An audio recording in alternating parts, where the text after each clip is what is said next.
El antiguo roble en el paso Gaviota se erguía como un testigo silencioso de demasiadas crueldades, sus ramas nudosas extendiéndose como si quisieran proteger lo que yacía debajo.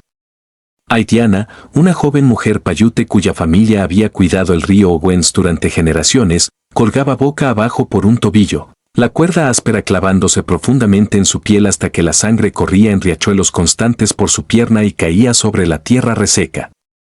Su vestido tradicional de ante, deshilachado y desgarrado por el viento y la lucha, ondeaba inútilmente, exponiéndola de una manera que ardía más que los cortes.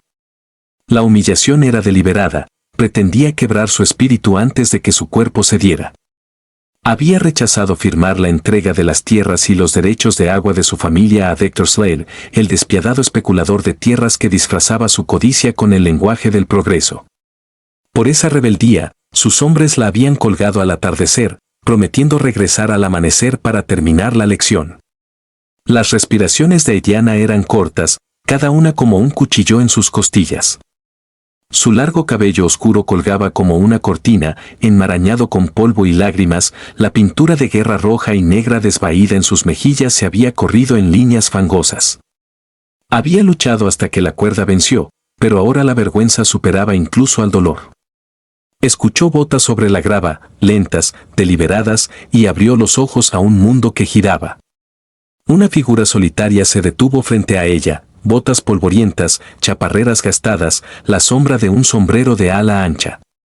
Wyatt Donovan, un ranchero solitario que se mantenía en los bordes del valle, había recorrido ese sendero cada semana durante años sin hablar con casi nadie. Se quedó helado al verla. Por favor, la voz de Haitiana se quebró, apenas audible sobre el viento. No mires entre mis piernas de esa manera. Las palabras golpearon a Wyatt como una bofetada. El calor le subió al rostro, el instinto le gritaba que apartara la mirada. Pero en ese instante, algo más profundo tomó el control. No vio vulnerabilidad para explotar, sino tormento crudo, el mordisco cruel de la cuerda en la carne, arena incrustada en heridas abiertas, sangre acumulándose en la tierra. No había nada lascivo en lo que veía, solo sufrimiento expuesto. La vergüenza no era solo de ella, pertenecía a los hombres que habían hecho esto y a cualquiera que apartara la vista. Lo siento, dijo en voz baja, las palabras firmes a pesar del temblor en sus manos. Sacó su cuchillo sin dudar. La hoja brilló una vez. La cuerda se partió. Haitiana cayó en sus brazos, ligera como un pájaro hambriento de aire. La bajó con suavidad a la hierba, su chaqueta ya quitada y colocada sobre ella antes de que pudiera protestar. Mantuvo la mirada fija en su rostro, sin desviarse nunca, y envolvió su pañuelo alrededor de las peores quemaduras de la cuerda con dedos cuidadosos y callosos. Haitiana giró la cabeza, sus manos temblorosas aferrándose al abrigo. El viento agitaba las hojas del roble sobre ellos como susurros de juicio.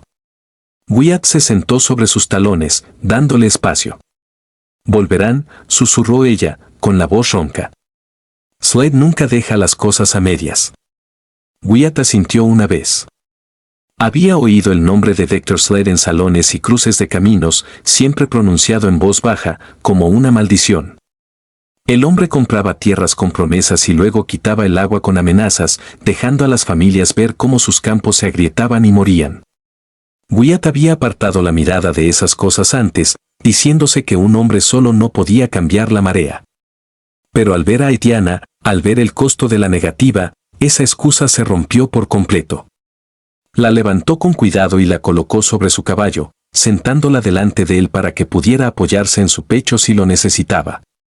Cabalgaron en silencio hacia el río, el Owens fluía delgado pero obstinado a través del valle que había alimentado durante siglos.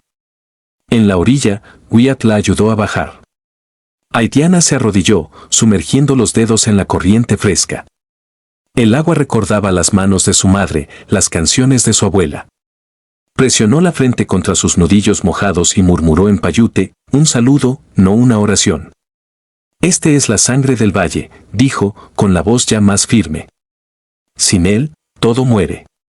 Entonces le contó, en fragmentos silenciosos, cómo su padre le había dejado los documentos de la concesión de tierras, tinta española antigua desvaída pero legal, cómo los hombres de Slade habían llegado con mapas nuevos y sobornos, como la ley de tierras del desierto permitía a hombres como él reclamar lo que no les pertenecía.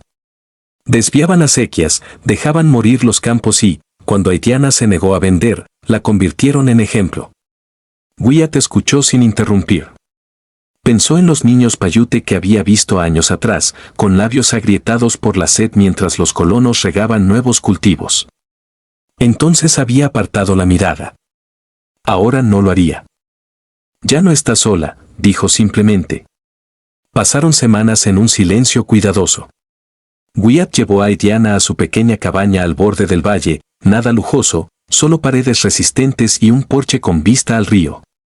Curó sus heridas con ungüento y vendas limpias, nunca pidió agradecimiento, nunca cruzó la línea del respeto. Haitiana sanó lentamente, primero el cuerpo, luego el espíritu. Comenzó a ayudar donde podía, reparando cercas, cuidando las pocas cabras que él tenía, pequeños actos que reconstruían la dignidad día a día. Una tarde, cuando el sol se hundía tras las sierras, Haitiana encontró a Wyatt en el porche mirando el agua. ¿Por qué?, preguntó. Podrías haber seguido adelante. La mayoría lo haría. Wyatt se frotó la mandíbula, los ojos en el horizonte. Perdí a mi esposa y a mi hijo por fiebre hace años. Pensé que el mundo se había acabado entonces. Pasé mucho tiempo cabalgando solo, fingiendo que no importaba lo que les pasaba a los demás que no fueran yo. Pero verte allí arriba fue como mirar cada error que había ignorado. No pude pasar de largo otra vez. Haitiana se sentó a su lado. Por primera vez, extendió la mano y colocó la suya sobre la de él. No solo cortaste una cuerda. Cortaste la vergüenza. Eso es más raro que el agua en la sequía. La noticia se extendió lentamente. Los hombres de Slade regresaron, más audaces ahora, desviando acequias bajo la cobertura de la noche. Carl Wyatt se plantaba en la orilla del río cada vez, el rifle sobre el regazo pero nunca levantado. No amenazaba, simplemente se negaba a moverse. Los ancianos Paiute observaban desde lejos, recelosos de un hombre blanco, pero notando que nunca pedía nada. Una noche, un viejo amigo de los días del ejército de Wyatt, Jasper Reed, ahora trabajando para Slade, llegó a caballo bajo la luz de la luna. Jasper dudó en la línea de la acequia. No deberías estar aquí, dijo Wyatt. Tampoco tú, respondió Jasper. Pero Slade está ganando. La ley es suya. ¿Qué ley?, preguntó Wyatt. ¿La que está en papel o la que dice que ningún hombre es dueño de la vida de otro? Jasper miró el río, luego las cicatrices en los brazos de Haitiana cuando ella entró en la luz de la lámpara. Algo en él se quebró. Entregó un fajo de documentos, los propios libros de cuentas de Slade, confesiones, registros alterados. Esto me arruinará, dijo. Pero ya no puedo dormir oyendo al río morir. Haitiana tomó los papeles sin tocar a Jasper. No lo haces por mí, dijo. Lo haces por ti mismo. Jasper asintió y se alejó en la oscuridad. La sala del tribunal en Phnom Penh era sofocante, llena de hombres que creían que el progreso significaba tomar. Victor Slade estaba sentado con aire satisfecho, los dedos entrelazados. Wyatt colocó la cuerda deshilachada, manchada con la sangre de Haitiana, sobre la mesa del juez. Murmullos se extendieron. Luego Haitiana avanzó, la capa apenas entreabierta lo suficiente para mostrar las profundas cicatrices aún sin sanar en su muslo y cadera, marcas de coacción, no de accidente. La sala quedó en silencio. Wyatt presentó los documentos, incluida la confesión firmada de Jasper. Slade protestó, lo llamó mentiras. El martillo del juez cayó como un trueno. Esto es prueba criminal. Slade fue llevado esposado, sin fanfarrias, solo polvo levantándose tras el carro. El amanecer llegó suave al valle de Owens. Haitiana estaba junto al río con una pala, remodelando las acequias junto a los ancianos Paiute. El agua volvió a fluir, no toda, pero suficiente. Los campos se volvieron verdes lentamente. Wyatt observaba desde la cerca, sin necesidad de palabras. Haitiana le llevó pan y queso una tarde. No es pago, dijo. Es gracias. Él sonrió levemente. Si la noche se oscurece junto a las acequias, estaré de guardia.